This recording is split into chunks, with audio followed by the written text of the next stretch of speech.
fait, ce qui est intéressant dans cette doctrine de panafricanisme, c'est que d'abord, il faut comprendre la substantifique moelle même du panafricanisme. Comme je viens de le définir, le panafricanisme est une doctrine qui a pour rôle de réunifier, de mettre ensemble les peuples africains. Je dis les peuples africains. Pourquoi les mettre ensemble? Parce que nous avons compris que nous étions divisés. Mais pourquoi nous sommes divisés? Parce que quand on regarde aujourd'hui, depuis notre indépendance, pratiquement 60 ans, on s'en rend compte que les systèmes sociaux africains tardent, si nous devons les comparer avec la distribution européenne, américaine, asiatique. C'est qu'aujourd'hui, le web, développé en 1993, a permis à l'humanité de vivre dans un petit village et de faire des comparaisons. Donc les Africains ont compris, quand ils regardent un peu l'évolution sanitaire en France, ils se disent, pourquoi chez nous n'avons pas des hôpitaux de tel calibre? Quand ils regardent l'Asie, ils se disent, mais attends, pourquoi nous n'avons pas des infrastructures routières aussi performantes comme quand nous savons qu'en 1945, tel pays, la Chine, avait pratiquement la même économie en PIB comme le Ghana. Comment se fait-il? Quelle était leur déviance politique? Comment ils se sont accélérés? Comment réellement, à un moment donné, ce déclic est arrivé pour que la Chine aujourd'hui détienne la meilleure flotte commerciale au monde? Donc on se pose, nous, en tant qu'Africains, en individuation personnelle, qu'est-ce qui a raté? Qu'est-ce que nous n'avons pas compris peut-être? Et qui fait qu'aujourd'hui, nous sommes toujours à la rusée du monde entier, bourbillés dans tous les secteurs du développement. On s'en va et on constate que les Africains, c'est vrai, sur le plan footballistique, sportif, on est les meilleurs en cours. Mais quand on parle de rétention intellectuelle nécessaire pour transcender civilisationnellement, nous sommes on ne peut en retard. Donc, qu'est-ce qui fait qu'aujourd'hui, l'Africain n'arrive pas à créer des systèmes socio-fonctionnels pour répondre aux exigences de la population pressante, sachant aussi que d'ici 2045, si les tendances actuelles restent les mêmes, nous allons frôler 2 milliards sur le continent africain. 2 milliards en termes de démographie, 2 milliards. Ça veut dire quoi? Une densité forte, avec des besoins criards dans tous les secteurs de développement.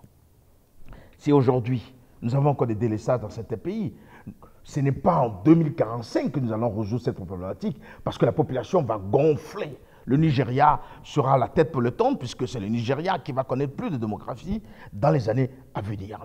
En 2045, ce pays, qui a 200 millions aujourd'hui, va frôler pratiquement, va être dans les tendances de 400 millions, 500. Vous pouvez imaginer, un seul pays pratiquement à 400 millions d'habitants, avec des besoins criards, un stress hydrique, trouver des solutions au niveau sanitaire, établir des plateaux techniques permettant de pouvoir résoudre les problématiques sanitaires, de l'eau potable, parce que le stress hydrique sera l'une des causes majeures des grands conflits dans les années à venir.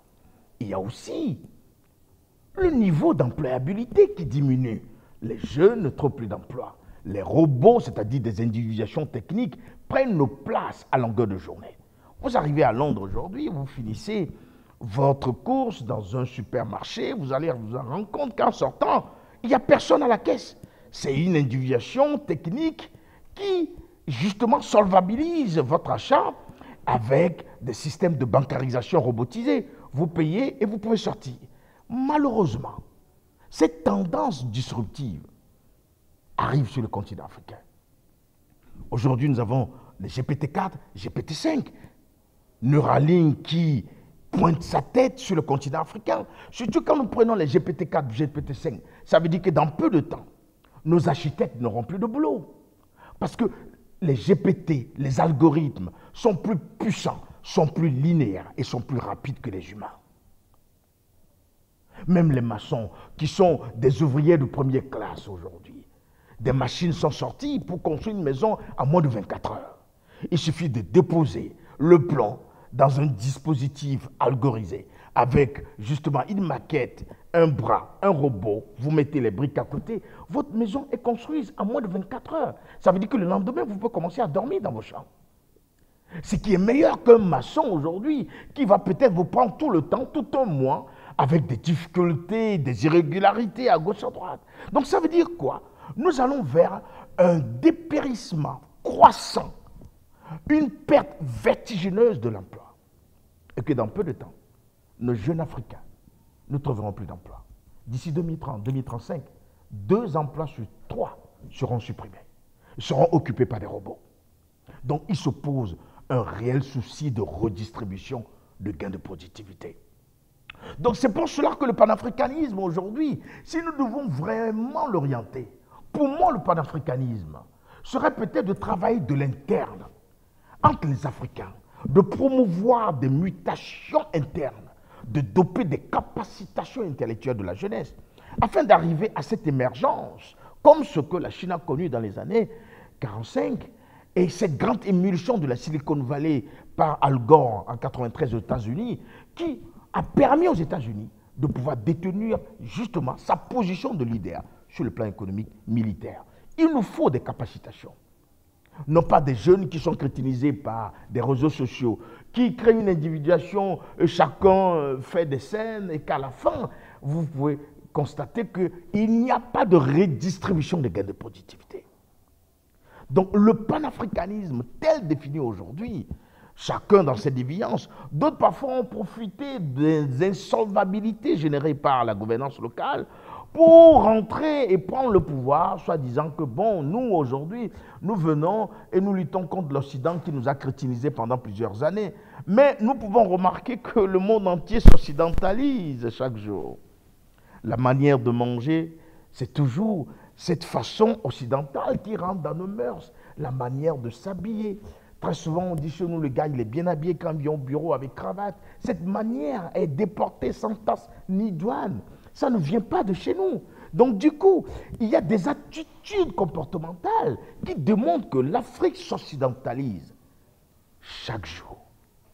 Donc, pour revenir à des valeurs africaines, pour que le respect de l'individuation africaine soit réellement connu par le monde entier aujourd'hui, c'est qu'il nous faut des capacités. Il faut que nous essayions de développer des systèmes sociaux.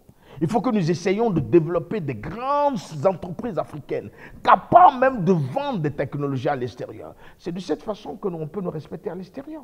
C'est de cette manière que nous aurons de l'ascendance dans tout ce que nous sommes en train de faire. Donc il va y avoir un travail à l'interne. Fermer les portes, rentrer sur nous-mêmes, regarder les maillons faibles, doper les maillons faibles, faire de telle en sorte que d'ici 2045, que nous puissions créer une Afrique émergente, mais émergente sur quoi?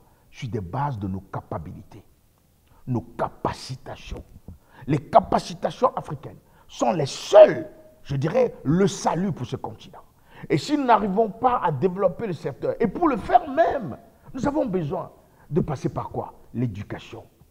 Vous savez, il y a quelque chose que nous savons, que nous oublions, parce que nous parlons des richesses aujourd'hui. Et c'est d'ailleurs ça la définition même de la richesse du pays africain. On dit que quelqu'un est riche. C'est parce que la personne a des matières calculables, peut-être de l'argent, on voit ses avoirs, ses actifs financiers. Mais la vraie richesse, c'est le savoir. Quand on dit que quelqu'un est riche, c'est que le gars ou la personne a des possibilités de rétention intellectuelle permettant des bifurcations à chaque niveau pour pouvoir sortir de l'entropie que nous impose la vie. Parce que la vie vient en nous de façon anthropique et qu'il faut nécessairement réinventer de nouveaux savoirs pour lutter contre l'entropie. Et ce travail doit se faire à l'interne, au sein de la gouvernance locale, au sein des communautés à la base. Et que si nous arrivons réellement à cette émergence, nous pouvons dire que le panafricanisme, qui est un combat interne, pourra sortir et sera un anneau qui sera apprécié par le monde entier. Je pense qu'arrivé à ce niveau-là, la dignité africaine va revenir. Elle était là avant, dans les années au temps de l'Égypte, où on avait cette dignité. Être noir était une fierté. C'était la peau par excellence. Mais aujourd'hui, nous l'avons perdu. Mais je pense que ces capacités vont nous faire revenir l'individuation noire. Et nous aurons cette force de pouvoir gouverner encore ce monde entier à travers quoi? Le grand savoir que nous allons créer. Et je pense que pour moi, Le panafricanisme, ce n'est pas le rejet des acteurs du marché. Parce que quand vous-même, vous ne savez pas réellement faire les guilles et vous rejetez les gens qui vous ramènent le téléphone, même quand vous parlez de panafricanisme, le téléphone que vous utilisez ne vient pas de chez vous. Ce n'est pas vous qui faisiez ce téléphone. Vous ne fabriquez pas ce téléphone. Vous utilisez les gadgets qui viennent des pays développés pour dire que nous ne voulons plus de vous. Donc, c'est un peu absurde. C'est pour nous dire qu'il est important que nous soyons indépendants dans tous les secteurs de développement pour créer nos propres systèmes sociaux, imposer nos systèmes sociaux vis-à-vis du monde entier, imposer notre système de gouvernance vis-à-vis du monde entier et nos technologies qui, à l'époque, au temps de l'Égypte, les gens ne pouvaient pas comprendre comment on construisait les pyramides. Le seul savoir était les Égyptiens, ils étaient des Noirs. Et jusqu'à présent, l'Égypte est toujours peuplée de Noirs. Donc, ils avaient un savoir que le monde entier ne pourrait pas avoir. Et ceci a transcendé. Mais on nous a fait comprendre tout simplement dans le temps qu'on n'était pas au point de la technologie. Mais l'Afrique est au départ. Et si nous faisons bien, nous serons encore à l'arrivée avant les autres.